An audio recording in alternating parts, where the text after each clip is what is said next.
Hey guys, so I wanted to get out the Galaxy A9 again and check out the performance against the latest S7 Edge. So these are two of very big handsets from Samsung. The A9 probably geared towards people who want to carry around a massive like widescreen TV in their pocket. How does it compare against the latest Exynos Beast from Samsung? We can check it out here. It does have its glad rags on, as you can see. The A9 reminds me of the 70s, this particular wallpaper, for some reason. We can just restart them both at the same time, and hopefully we can see if can we restart this one. So you can restart the Edge from the lock screen, but you can't on this one. So that is something interesting there. And you can see we are still running Lollipop as well. I've checked for the latest updates, but it doesn't seem to be Marshmallow yet.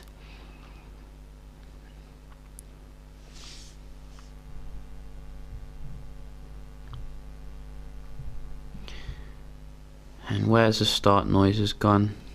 Give me back my start noises. So you can see very nice and fast here, but the A9 not too far behind. I think we were getting the Snapdragon 652, was it? Yes, Snapdragon 652 in the A9. So that is, I think, upper mid-range processor with 3 gigs of RAM. And let's have a look at the performance here.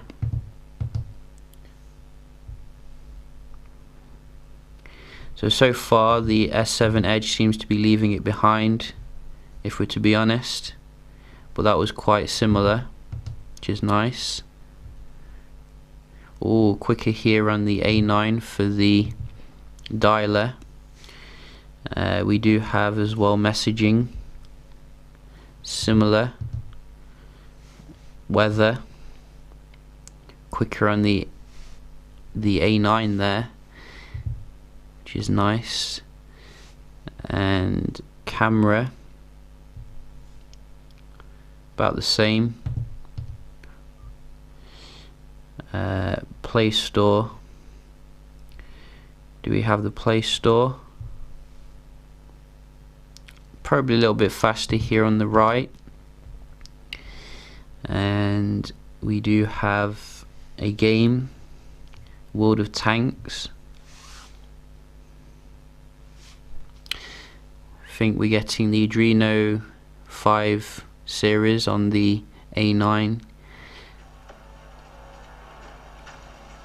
And you can see it seems to load the game very fast here, which is nice. I'm getting some weird loading on the S7 Edge. Takes too long if you ask me. We do have another game just for fairness, Asphalt.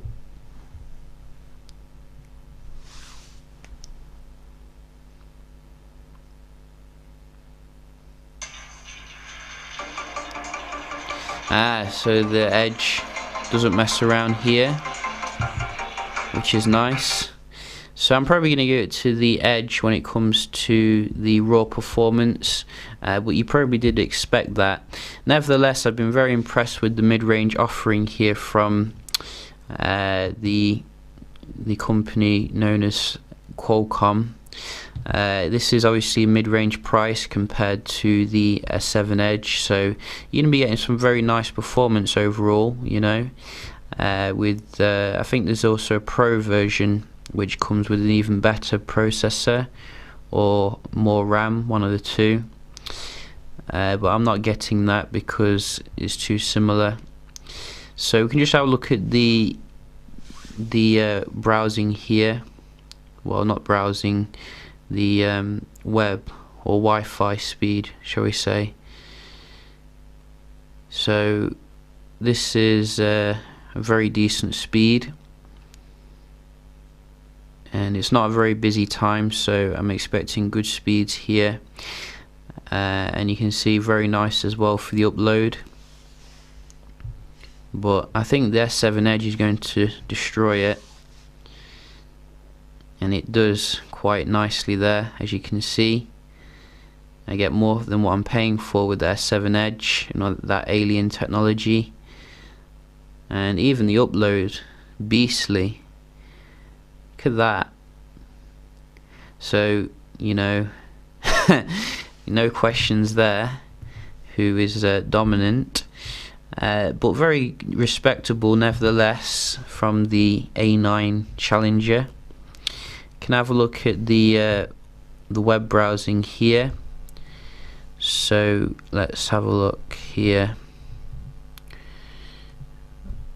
So let's try Daily Mail. Go. Let's load the full page. So you can see the Edge was a little bit faster there, but the great thing about the A9 is the amount of content you can get on there. I mean, look at that. That is just marvelous. Let me just put the brightness down so I'm not blinding you. I mean, look at that. That is fantastic. You can see you do get more content, you're more bang for buck. But then again, you know, the Edge has its own advantages in that you have the slope kind of design here, which looks fantastic as the content rolls off the edge. But the bezels on the A9 are quite small in itself, you know, so that is cool. Just load a link here. Again, faster here. So let's try something I've not been on for a while. World Health Organization. World Health. That's the one. Wow, this is a weird site.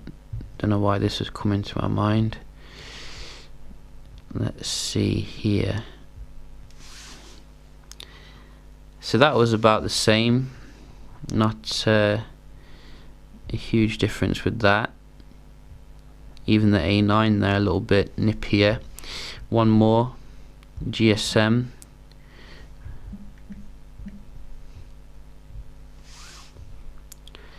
About the same again.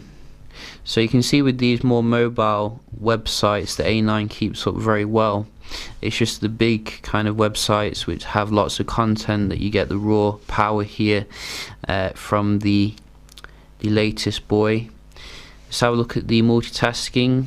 I'm guessing the multitasking is still going to be a joke on the A9 because of the combination of Lollipop and obviously less RAM here. So you can see that definite progression when it comes to the S7 Edge, which is nice. I'm not going to go through all of them because you can basically see already, you know, what's happening. But a little bit faster with the camera here, which is nice. We do have as well the games. Bet you it hasn't kept it in memory.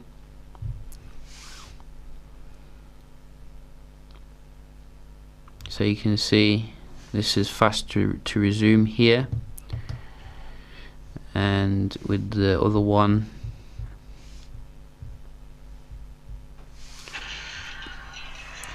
so the game has been reloaded. So you can see here, if you value performance, you may want to pay a little bit extra for the S7 Edge experience. I think the multitasking is the only real area which lets it down at the moment, but it could be fixed with a software update obviously, and generally I was quite impressed with the performance, like the app opening, etc. For the A9, and it does have obviously advantages itself really. I did talk about the multitasking experience on another video, which is unparalleled here because you got such a massive amount of space to do this. You're going to definitely get more productivity done here, which is nice. You got the price as well, which is about half the price of the S7 phones, and it feels just as well built, really, in terms of the actual construction. Both of them made out of glass, obviously, and the kind of design is pretty much uniform. I think the camera experience is going to be a little bit stronger though on the S7 Edge. From the camera tests I have done, the camera is a bit more mid-range on the A5 and the A9 series, so you can see the camera does carry across some nice high-end features though, like your HDR and the night mode, the pro mode, etc. But you do get a few more on the S7 Edge, which is nice. I think the screen resolution's a bit lower as well, like full HD compared to 2K, but you won't notice it day to day, really. So yeah, just a quick little comparison here. Oh yeah, I forgot the battery I think is bigger on the A9, hence why you can see the battery's really been going down on the S7 Edge, whereas this is still literally the same as what it was when it started. Hope you enjoyed the video, found it helpful, and I'll see you in the next one. Cheers.